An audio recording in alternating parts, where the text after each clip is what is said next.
it sounds like the other side, a large portion of their messaging leading up to November is going to be about all the other things they claim that this amendment would do if voters support it. They're talking about transgender kid surgeries and all this kind of stuff. What's your answer to that? I mean, our message is clear. Amendment 3 is going to end the state's total abortion ban, an abortion ban that does not allow exceptions for rape or incest. And now the people have the opportunity to vote yes on Amendment 3.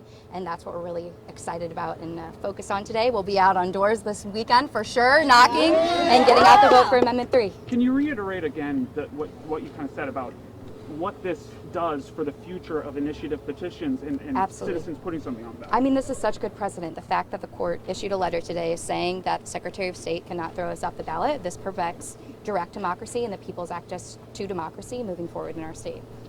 How does it feel to get to this point? I mean, there's been a slew of legal challenges. This is just the latest of many. How does it feel, personally as a campaign to get here? Not that anybody's keeping track, but this is the 5th one. It feels really good, and we wouldn't have gotten here without a lot of folks from across the state, right? Like, I'm so proud of our legal team at the ACLU Missouri. John, who has been with me on every single case that has this amendment has gone under in the past now over a year. We also had incredible attorneys at Stinson working alongside us. We had the attorneys at Shuchak, Werner, and Cook, who have been labor rights, worker rights attorneys for decades, and we're really grateful for their support. It's amazing to see how the movement and organizers have come together on this, but also the legal community as well to stand at what's right.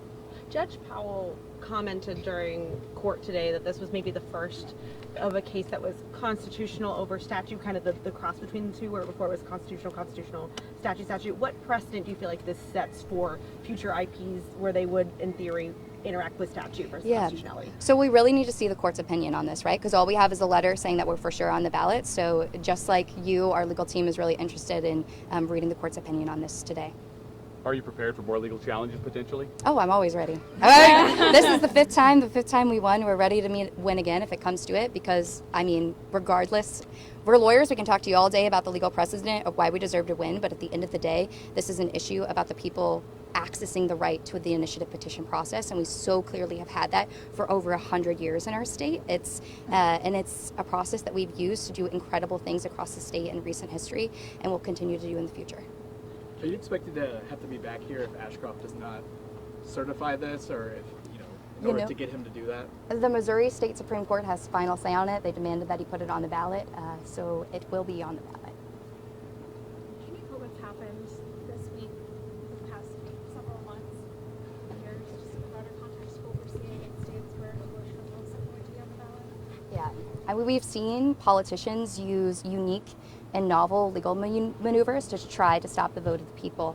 We've all heard after the Dobbs decision that the Supreme Court was sending it back to the states, and then what we saw was politicians with political motives trying to keep us off the ballot. And what this decision really says today is that we deserve to be on the ballot. The people deserve to make this decision for themselves. One more question, guys. One more. I just wanted to kind of go back, if that's okay, to something you mentioned earlier, because there was so much conversation in court the last couple of days around what this amendment would do. I mean, what, as clearly as you can say, what does this amendment do, and what do you expect in terms of court challenges moving forward for it to accomplish those things? Yeah, so what this amendment does is it gives Missourians and their families the ability to make decisions about reproductive freedom and their reproductive rights, and it ends the state's total abortion ban. And so that's what Amendment 3 will do. As we heard today, we know that there are likely to be legal challenges after we pass the amendment and once it goes into effect. And I can promise you that these folks behind me will be there to protect that right after it passes. There you go.